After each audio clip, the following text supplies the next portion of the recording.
nga ba ang advantage ng mga pogi at ng mga magaganda sa BPO?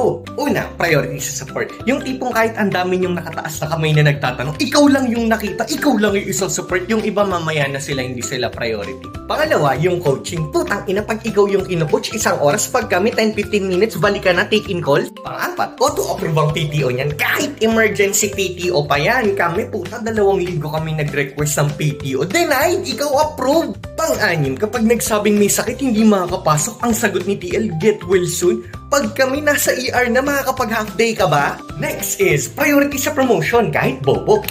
Ito pa, anytime pwede mag-bio break. Sasabihan pa ni TL, take your time. Habang kami nalulunod sa calls at magkaka-UTI na, wait for your break pa din. At ang pinakamatindi dito, may immunity belt. Puta, nag-awol na't lahat. Nabigyan na ng mga call avoidance for NTE. Tangina, di ma-terminate yan. Gulat ka pa dyan, mahigit isa 2 buwan absent. Tapos nakabalik.